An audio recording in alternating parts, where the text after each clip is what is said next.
You're listening to My Favorite Show, where Dr. Richard Kaul and Greg Riccardi discuss the matters that matter most. Join the conversation by calling 800-962-1160. And now, Dr. Kaul and Greg Riccardi of My Favorite Show.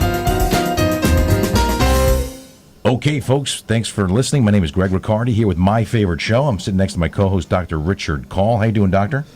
Doing well, Greg. Fantastic. Okay, so this show is going to be a little bit different than our typical format where we take calls and we have guests and we're going to ask questions of a guest. This is going to be more of a broadcast or a show that's going to be probably a little bit more on the editorial side than our typical standard format. So today is Wednesday, March 11th. We're not taking calls. This is a pre-recorded session. And we're here to talk about a law that is being put forth, to be passed or being voted on at some point, and it's regarding the medical profession, and it's a serious law that we want to talk about, right? So tell us a little bit about the law that they're proposing, Doc. Right. Well, the law, which is known as Bill S1533, has been proposed by a senator by the name of Loretta Weinberg, and she is supposedly based in Bergen County. Mm-hmm. And what the bill essentially states is that physicians coming from foreign countries, when they apply for medical licenses in the state of New Jersey, they must disclose whether or not they have had convictions or actions taken against their professional licenses in their countries of origin. Okay, so now that law is significant to us. Why? Well, it's significant to me mm-hmm. and to the medical profession mm-hmm. For several reasons. It's significant, obviously, to me because it's a law that came about as a consequence of a case that I was specifically involved in with the New Jersey Medical Board, but which was predated by an incident in the United Kingdom. Mm-hmm. It's also relevant to the wider medical community in the sense that it places an onerous burden on both the physicians and the state in terms of verifying these details around the world. Mm-hmm. It's a very difficult thing to verify this kind of information in countries that don't speak English, don't have the same culture, where communication channels are limited. And it's also going to be a very costly affair, mm-hmm. which, considering the current state of the New Jersey budget, I don't think is such a smart idea. Okay, so let me take the listeners through a little story here. So imagine that there was a doctor who it was discovered was prosecuted in a foreign country for having been found guilty of manslaughter in a medical procedure, a dental procedure specifically, and then was granted a license here subsequent to that. And it was then found out about the history of this person passing away during the procedure, and they then want to take that doctor's license away. Now that makes sense to you, right? It does make sense. That they would want to. Okay, so if that's all you knew of the story, then it would make sense. Okay, so we have a doctor here that's practicing in New Jersey, and they are they're doing, whether they're doing a great job or not, they find out that the person was involved in a medical procedure where the person who was being operated on passed away. We would want to take we'd want to take action against this doctor and say, hey, you can't practice here, right? That's essentially what's going on, right? Right, and that I agree with you. That is, or would be expected to be the general sentiment based upon what you've described. Exactly. So now, what we're here to do is to provide some broader picture of this story, because we're actually talking about Dr. Kaul here. And by the way, there's a video of this broadcast on our website if you'd like to see this actually being recorded in the studio, MyFavoriteShow.com. So that being said, we're here to give you the broader picture of what's going on here. So now, the medical board recently took away your license. When did they do that? June 2012. Okay. So the broader picture that we want to essentially describe to our listeners is that the basis of the, suspicion or the attitude around this is based in something regarding that case in the UK years ago, and that case may have been, we're going to let the listeners make the decision, that case may have been tried and processed in a way that doesn't really look good or might not look good when you really hear the full picture, right? So let's go through that case and tell us what happened in that case. You're referring to the case in the UK? Case in the UK where the person who... Okay, yes. That was a case I remember very clearly. It was March the 9th, 1999, and it occurred in North London, a place called Dalston. And on that day, I was administering a dental anesthesia to a 57-year-old patient who underwent a 17-minute-long procedure. The procedure went fine, and at the end of the procedure, unfortunately, she went into cardiac arrest. I successfully resuscitated her. An ambulance was called, and she was taken to the closest hospital. Now, in the United Kingdom, there's a significant issue with a shortage of beds. So she was transferred from that hospital to another hospital to another hospital before she was able to be placed in a bed in the intensive care unit. How long did that take? About 3 hours. So she was in the ambulance for 3 hours. Okay. She was eventually placed in an ICU bed, and she was alive, and her cardiorespiratory system was working, and she was conscious. And very sadly, about 6 days later, after having been under the care, I should say, of about 15 different specialists, she passed away. Okay. Why was it 15 different specialists, do you know? They called people in who are specialists in hearts, lungs. Were they all working at the same time, or was it, okay, this doctor doesn't know what he's doing, let's go to the next one? Why? No, well, the way that it would work is there would be one consultant in charge, and he would ask for a referral for, say, her kidneys or her lungs or her bones or a possible infection. Okay, so she passes away, unfortunately, and then tell me what happened. Well, that's where the kind of nightmare for me began.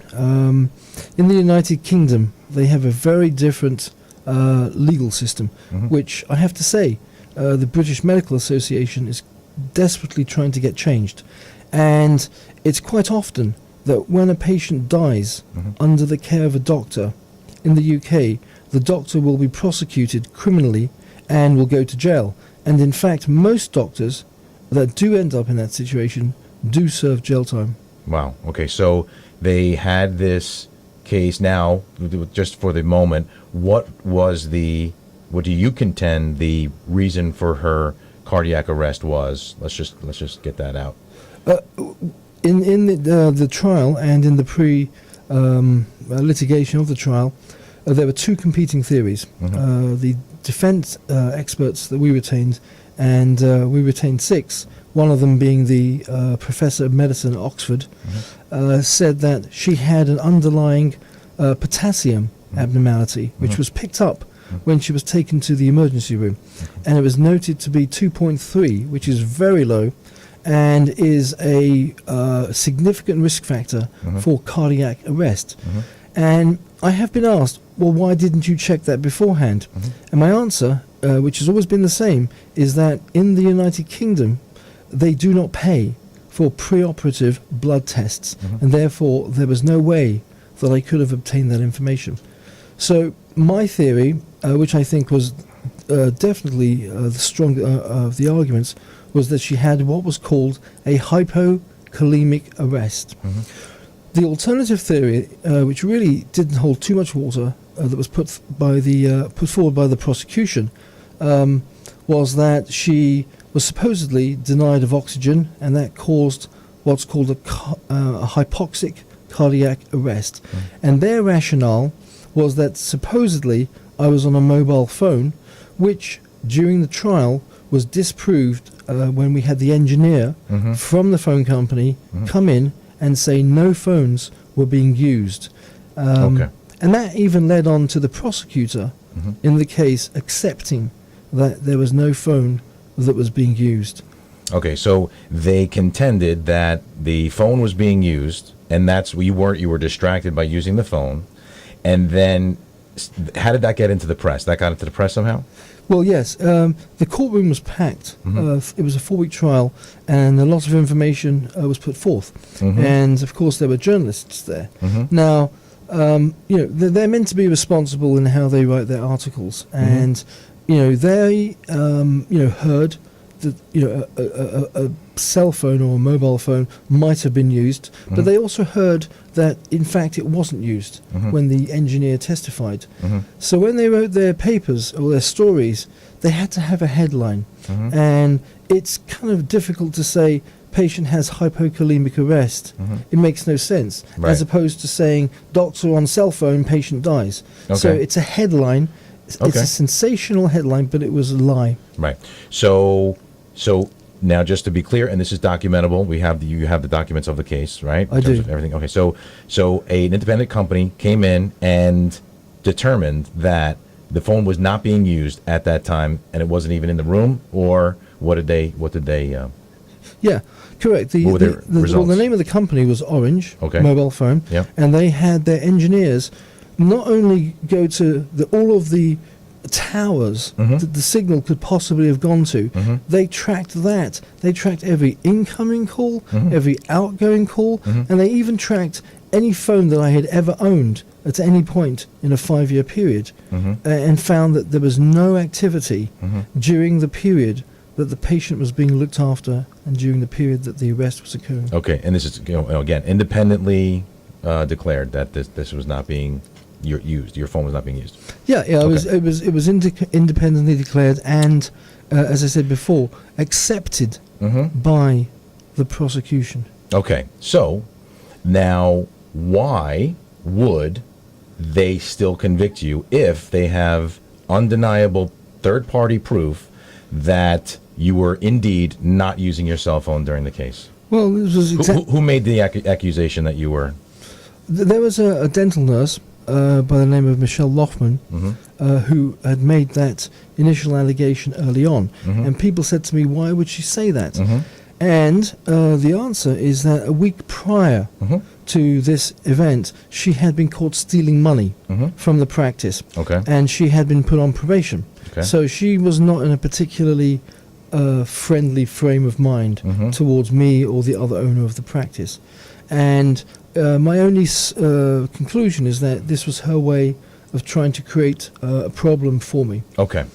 So if that's true, right? If that's true, then I could see, and, again, we'll let the listeners make their own decisions, but I could see that, she might be upset with you for doing that, and therefore she, made negative accusations against you during that case. Okay, so now, who was there present in terms of the authority to? I mean, was it an attorney retained by the woman who passed away, or who was it that? Well, are you asking who prosecuted the case? Right. It was the Crown Prosecution Service. The Crown Prosecution Service. Okay, so if that's all you knew, right? If the public who wants to know what's going on, if that's all you knew, you'd say, "Wow, this is the Crown Prosecution." The Crown. Yeah, the Crown. The Crown Prosecution Service. Crown Prosecution Service. Sounds like a capable organization or entity. Who did they use to? Right, they're a prosecutor. They're not a medical prosecutor. So who did they use to corroborate the claim that, or build the case that you were negligent? Well, the name of the head prosecutor was William Boyce. Okay. He's what's referred to as a QC, which is a Queen's Counsel. Okay. And underneath him there was a gentleman by the name of Alan Burrows, who was a barrister. Okay. And then there was a solicitor who worked for the Crown Prosecution Service. Okay. And so Boyce is the prosecutor, and he must have had, no, he doesn't have medical background, right? Well, I mean, he's not trained as a physician, but he would rely on experts. Okay, so the expert that he relied on was whom? was Professor Strunin and Patricia Flynn. Okay. And who were they? They were both anaesthetists. They were both part of the Royal College of Anaesthetists, and they worked in the same department at the hospital where Miss Bangura died. So they were the two people that I had been involved in with regards to getting my American training and qualifications recognized. Okay. So these people, you would think at first blush, if you were just reading this in the newspaper, why would they have any reason to fudge anything or claim something that may or may not have been true about your guilt or innocence in this case? I think the answer to that, obviously, to me is pretty obvious. It comes down simply to the fact that I was involved in a very contentious legal battle that attracted a lot of press attention with the Royal College of Anaesthetists. I was trying to get my American training and qualifications recognized in the UK, and they were denying it because in their opinion American training is inferior to British training, and American qualifications do not come up to the same standard as British qualifications. So I took them to court and I sued them, and it attracted a lot of press attention, and was a high profile case. Now, predictably, I lost the case, and naively I was hoping I would win it, but I lost it. And about a month after the verdict from this hearing came back, one of my professors in New York said to me, "Why don't you come back to America?" So I agreed, and I started to reactivate my paperwork, and it was about a week after that I was involved in the case with Miss Bangura, and then the police began their investigation. So you had challenged the RCA just prior to the operation where Miss Bangura passed away, right? Correct. Okay, that was how much beforehand? How long beforehand? 2 weeks. 2 weeks. So now, has the Royal College of Anaesthetists ever been challenged before in the way that you did, in terms of you suing them to have them recognize your American training, your training that you had in America? Yeah. Has that ever been done before? No, I was the first one to have ever done that, and that was why the case attracted such national media attention. Okay, so we have a case where a doctor is involved, first of all, in a country where malpractice is treated criminally. Correct. Okay, we're in a country where malpractice can be treated criminally, and someone can be held criminally responsible if someone passes away during a procedure. Correct. Right? And in that case about that death, you have the authority who is making the claim that you were negligent. Correct.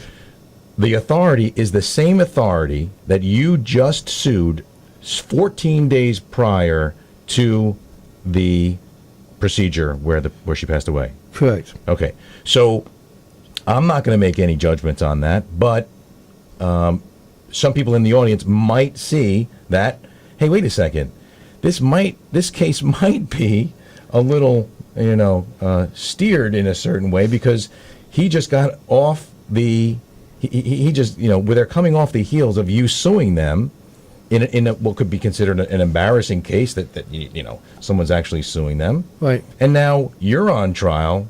What are they going to, right? What are they going to? Yeah, I mean, the issue of conflicts of interest, was screaming out at me, and I did discuss the issue with the attorneys who were representing me. They didn't feel that there was going to be any value in having them recused from the case, which I strongly disagreed with, and I still to this day don't know why they did that. But it just made common sense to me that if you've just been involved in a legal battle with a group of individuals, and they are then are chosen to be experts testifying against you Mhm. in a criminal case, I don't believe that that's consistent with the way that justice should be conducted. Right. To me, it just seemed fundamentally wrong. Okay. So now we have that whole possibility potentially of inequity or a conflict of interest. When you were tried guilty, when the word came out guilty, Yeah. what went through your mind was what? Well, What happened to everyone else that was guilty in a that, similar case? They went to jail. They went to jail. Now, what the judge said after the guilty verdict was surprising to you. What did he say? Well, as soon as the guilty verdict came back, and I was standing in what's called the dock, the judge's immediate words were, this is not a case for immediate imprisonment. Your professional and personal life has been destroyed. Your fiancé has left you. You have lost everything you've worked for, and that is punishment enough in and of itself. Okay. And Now, yeah. Yeah, and I'm going to administer what's called a 6-month suspended sentence, which means very simply that if you get into trouble, you'll be back in court. Kind of like probation. Which the judge said, I very much doubt that's going to be the case. Uh-huh. And then he said, you're free to go. Okay. So now it's probably impossible to tell, right, how many physicians went through the same scenario that you did in being tried and found guilty. No, right? there are statistics. Well, how many? Okay, then how many were tried in a similar case to yours previous to that? Well, the prosecution or the criminal prosecution of physicians had actually started in the 1800s. But in the early 1990s, there was an attempt by the prosecuting body in the United Kingdom to say, well, if we're going to hold truck drivers liable for manslaughter, then why shouldn't we hold doctors liable for manslaughter? So how many were jailed after, what percentage, if you know, were jailed after the guilty verdict? Oh, since it started. 2001? I mean, so there's been 3 or 4 every year. 3 or 4 years. And do you know, it's okay if you don't, but do you know how many were put in jail after the guilty verdict as opposed to let free? Oh, 90%. 90%. So, all of those other ones who were jailed, they had their reputations ruined. They had their professional careers dashed and ruined as well. Why would they let you off when this is such a high-profile case and you should have been in that 90% by all reasonable standards? You should have been put in jail. Why is that? I asked my QC afterwards why that happened, and he said it was a combination of things. He said, first of all, the family didn't want me to go to jail. He said, secondly, the judge didn't really believe you were guilty. He said, and thirdly, he said, and I rarely use this term, he says, this was a political prosecution. Okay. And that's the opinion of your counsel? QC. Okay. So this case that, in my opinion, has a lot of smoking guns, right? You've got the accusing assistant who was just disciplined prior. You've got the medical board or the Royal College of Anesthetists, the RCA, who you had just sued previously in a high-profile case 2 weeks earlier, and you've got a judge who set you free when, by all accounts, at least 90% of all accounts, you should have been jailed. Correct. Right? So that all happens in 1999? 2001. 2001. So you come to America to start a new career, new life, right? Whatever, right? And then what happens? So I relocated to the States in September 2001, and I commenced work at a number of hospitals in the New Jersey area. Now, eventually the case in the UK caught up with me because the guy who was the president, Strunin, contacted the authorities in the States and informed them of what had happened in England.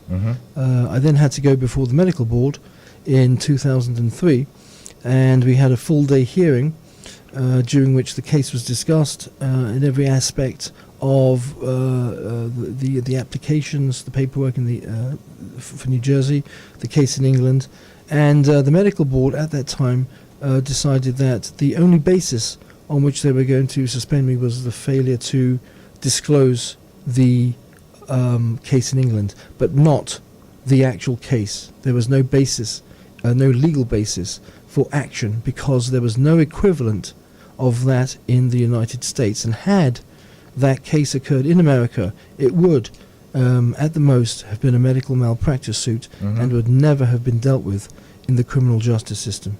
Okay. Then what happened from that point? Well, then I had the hearing before the medical board.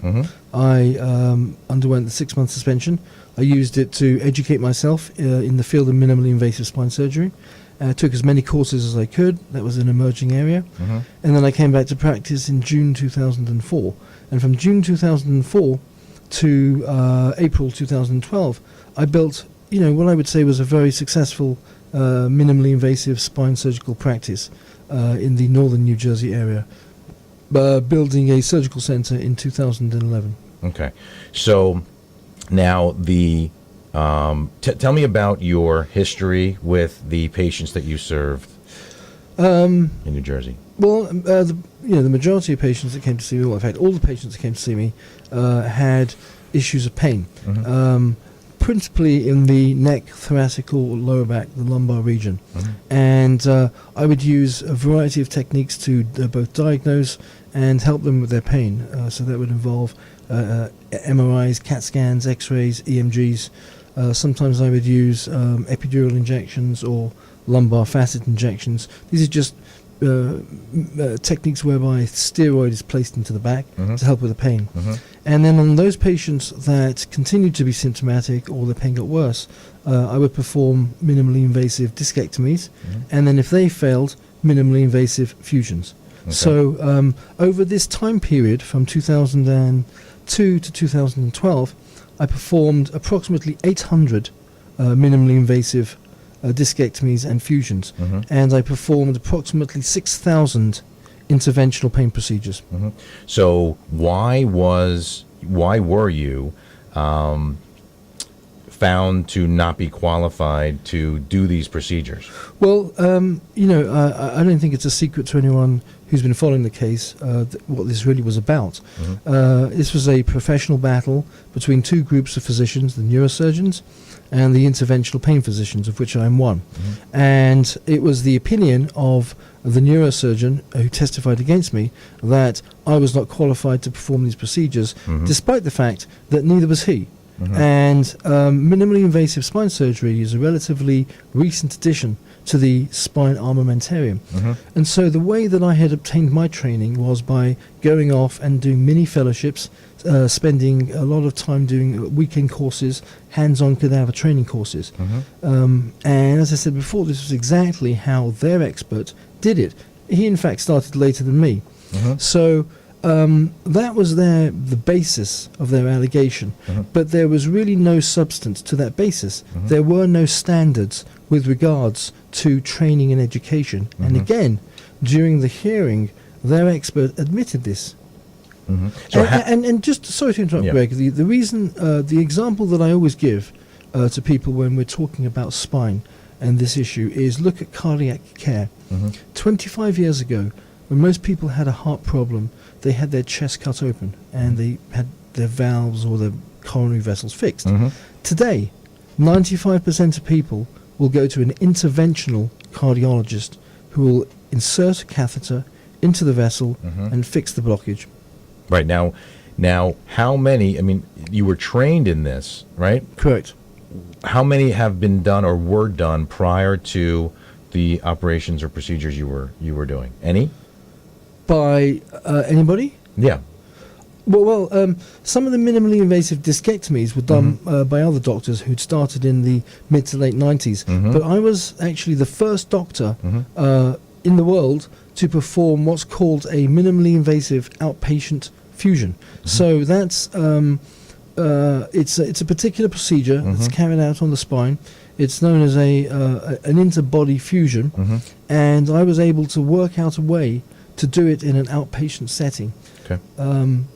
because up until that point, they had only been done in hospitals. Okay, so it's your contention that when you started performing these procedures, you were the only one doing it, really, right? Correct. And achieving success with it. Correct. And then, so why was there like a jealousy or something? Like, why would they go after you for that? I think... besides the fact that you were potentially an easy target based on all of what happened in the UK.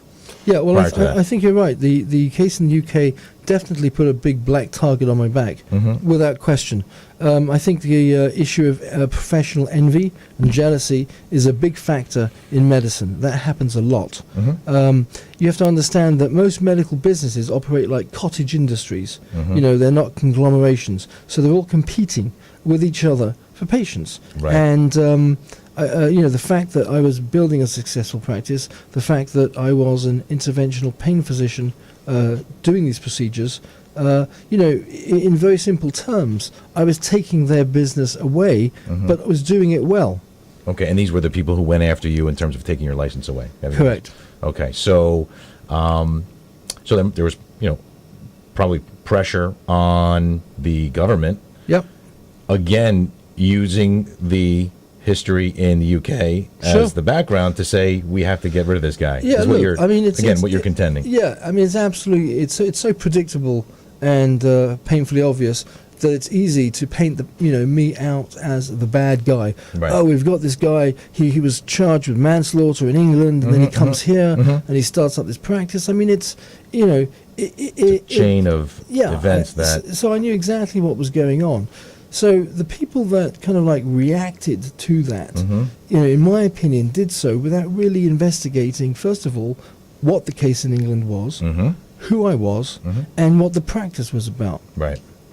So give us an idea of the percentage of your record. Right. With these procedures, right, and how that is relevant here. Okay, and I've come out with these numbers on many occasions, okay? So first of all, let me just tell you what the industry standards are for complications and deaths. Yeah. So in spine surgery, there's an accepted complication range of 5 to 15%, okay? There's an accepted death range of 3 to 5%, okay? Now, I performed 800 procedures. I had no deaths. I had no life-threatening complications, and I had some patients, according to the state, allegedly 11, but it was significantly less than that, who had some poor outcomes. And all that means is that they still continue to have some pain after the procedure. And then there was one patient that they referenced who supposedly, although there was never any pathological evidence, had an infection. So if you look at those numbers, I did 800 cases. I had no deaths, no life-threatening complications, and some relatively small amounts of poor outcomes. And when compared to the outcomes in the neurosurgical community, they are, without question, far superior. Okay, so if this law were enacted, what that means, correct me if your understanding it would be different, is that someone like yourself may not get their license because of the conviction in the UK prior. Correct. Right? While there could be scores of doctors who are already practicing, right, who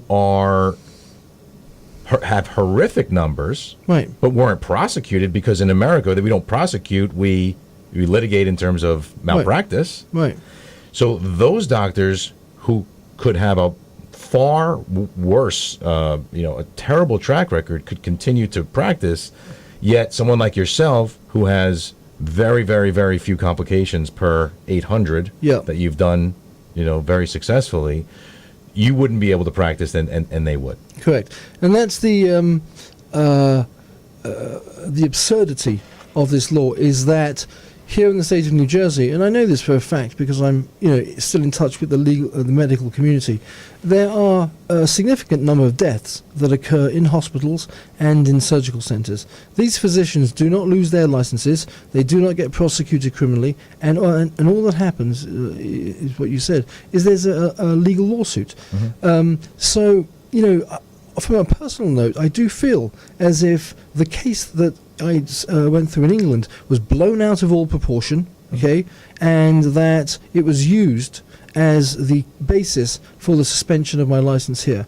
And I think that, I do feel that that was rather unfair and unjust, and I think that, as you just said, it makes no sense. If you've got a doctor who's in New Jersey and who has a patient dying every year, that nothing happens to him, but yet if he were in England, they prosecute him and send him to jail. And so introducing this law, I don't really know what it's going to achieve.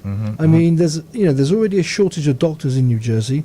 Doctors are going to be leaving. They're going to be needing more doctors, and they're introducing a law that's now going to make it even harder for doctors to come to this state. So, I'm sure Miss Weinberg, had good intention when she started on this journey for whatever reason. But I think looking at it from a wider perspective, I think it's going to be counterproductive to the delivery of healthcare to the people of New Jersey. I agree. Now, how long have you been without your license? Since June 2012. June 2012, so it's going on 3 years. Yeah. Now, full disclosure on our end, my background is video production and marketing, and Dr. Kaul and I have had a professional relationship in terms of, Dr. Kaul being my client, and we've become friends as well in this process. And I'd like to say that this has much bigger implications, right? Because you have, through this whole process, a doctor who is, markedly demonstrated, has a history of changing lives, pulled out of the system because of everything that's going on. Right. And it's an injustice to us as the public who needs good medical care. Right. Well, very well said. I couldn't agree with you more. I think that, one of the things, Greg, actually, that I didn't bring up, I'll bring up very quickly because I know we're coming to the end of it, is, in New Jersey and in a lot of American states, the medical boards are politically appointed. In other countries, they are elected by the doctors, so they are kind of democratically elected bodies. The problem I see with politically appointed medical boards is they become political tools, and whoever's in power then gets to use that tool to do his or her dirty work. And one of the things that would be great, if it ever could occur, would be to change that system and say, listen, we have 38,000 physicians in New Jersey. We're going to vote every 3 years as to who should or should not be on the medical board. And it should not be people who basically make the biggest donations to the political parties. That's not a democracy. I mean, we live in America. We vote for our president, right? He's not politically appointed, right? Yep. So don't you think we should vote for the medical board? Absolutely. Okay, so if anyone has any questions or, statements they want to make, or they want to reach out to you in any way, you've set up a website, right, for yourself? There's a website. It's www.drdrrichardkaul.com. Okay, so not only are you able to submit your questions or comments to Dr. Kaul directly through his website, but you can also submit it through our show, which is MyFavoriteShow.com. And you can listen to prior broadcasts there. You can watch videos of every single broadcast we do on MyFavoriteShow.com. You can also sign up for email alerts and text alerts. Send MFS to 313131, and you'll be put on our list. You can ask your questions that way as well. And we thank you for listening. Again, I'm Greg Riccardi here with Dr. Richard Kaul from My Favorite Show. We'll see you next time. Thanks, folks. You've been listening to My Favorite Show, where Dr. Richard Kaul and Greg Riccardi discuss the matters that matter most. My Favorite Show is taped live Monday nights at 7 p.m.